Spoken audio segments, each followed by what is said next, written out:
নমস্কার বন্ধুরা, আপনি কি আপনার টমেটো গাছকে সুস্থ রাখতে চান?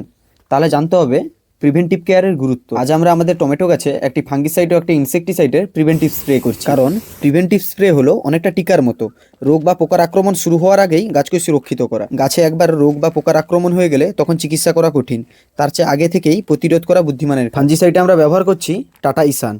এটি হলো একটি কন্ট্যাক্ট ফাঙ্গিসাইড যা পাতার উপরে সুরক্ষার একটা স্তর তৈরি করে। এর টেকনিক্যাল কন্টেন্ট হলো ক্লোরোথ্যালোনিল 70% ডব্লিউপি ফরম্যাট। এর কার্যকারিতা হলো টমেটো গাছের লেড ব্লাইট, ড্যাম্পিং অফের মতো ফাঙ্গাস রোগ থেকে এটি খুব শক্তিশালী প্রতিরোধ দেয়। আর ইনসেকটিসাইডে আমরা ব্যবহার করছি সুমিটোমো ফারল্যাপ। এর টেকনিক্যাল কন্টেন্ট হলো বাইফেন্থ্রিন 10% ডিসি।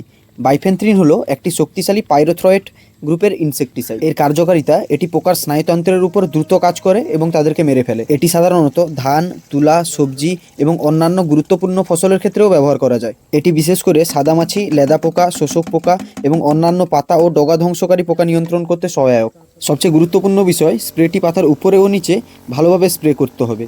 আমরা আমাদের গাছে পোর্টেবল স্প্রেয়ারে স্প্রে করছি বলে আমাদের কাজ ভালোই হয়। সাধারণত 10 থেকে 15 দিনের ব্যবধানে এই স্প্রে করলে আপনার গাছ থাকবে একদম রোগমুক্ত। আপনার টমেটো গাছকে সুস্থ রাখুন আর প্রচুর ফলন পান।